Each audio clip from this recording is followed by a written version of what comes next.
નમસ્કાર દર્શક મિત્રો, વાત કરીએ આજના મુખ્ય સમાચારોની।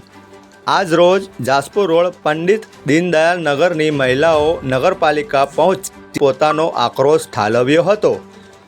પાછલા એક મહિનાથી ગટરો ઉભરાય છે તેવી મૌખિક લેખિતમાં રજૂઆત કરવા છતાં કોઈ પણ નિરાકરણ ન આવતા સ્થાનિક કોર્પોરેટરનો હુરિયો બોલાવ્યો હતો અને તાત્કાલિક ગટરનું સમારકામ થાય તેવી માંગણીઓ પણ કરવામાં આવી હતી।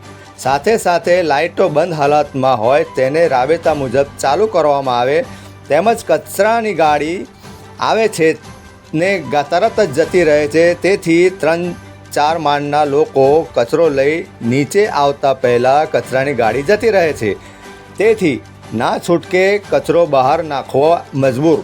નગરપાલિકા તાત્કાલિક નિરાકરણ લાવે નહીં તો તમામ દીનદયાળ નગરના રહીશો ગટરનું પાણી લઈ પાજા નગરપાલિકામાં ઠાલવશે તેવી ચીમકી પણ ઉચ્ચારી હતી।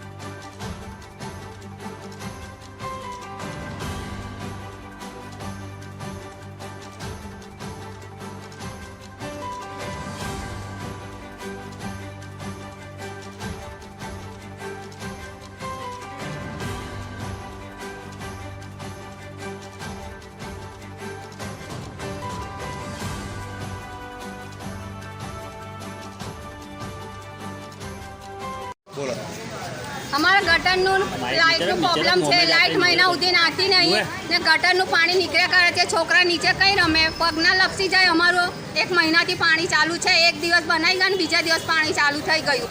ઢાંકણ બરાબર બનાવી જાય। પહેલાં પરેશભાઈ ગાંધી છે એ બી કોઈ દિવસ જોવા નહીં આવતા। અમારા છોકરા કહે કે એમને આલો તો અમે એમને ઓટાલીએ, એ જે કેવું એવું કરીએ। અમારું કામ ના કરે કોઈ બી। અમોને 3 વર્ષથી જોવા બી નહીં આવતા કે હું છે। અમે એટીમ છે, અમે 2 સારા છે, અમારે જોવાનું નહીં। અમે મજબૂર એટલા લંગડા થઈને ચા તમારથી ઉતરતા ગાડી કચરાને જતી રહી છે। પેલા દુકાનવાળા અમે અમારો કચરો નાખવો પડે છે। કંઈ તો વ્યવસ્થિત કરવું જોઈએ ને। અમારે એકલા રહેવાનું કોણ કરે? તકલીફ છે જ ને, અમારી બધી વાતની તકલીફ છે। એ તો હું કોઈ પૂરું કરવાનું છે, પણ પેલી ગટર લાઈન સાફ કરો, એનું ઢાંકણું બરાબર ફીટ બનાવી આલો। મહિના સુધી લાઇટ નહીં આવતી, અમારે ચોથા માળથી ઉતારવાનું, પગ મચકાઈ જાય, એ બધું જોવાનું ને થોડું ધ્યાન રાખો। અમે બી અમારા છોકરા કહે છે તમારા પાછળ અમે બી દોડીએ જ છે કે પરેશભાઈને આપો, પેલું ગૌરીને આપો, તો અમે એમને જ આપીએ છીએ બધા। એ છોકરાઓનું બી તમે નહીં સાંભળતા।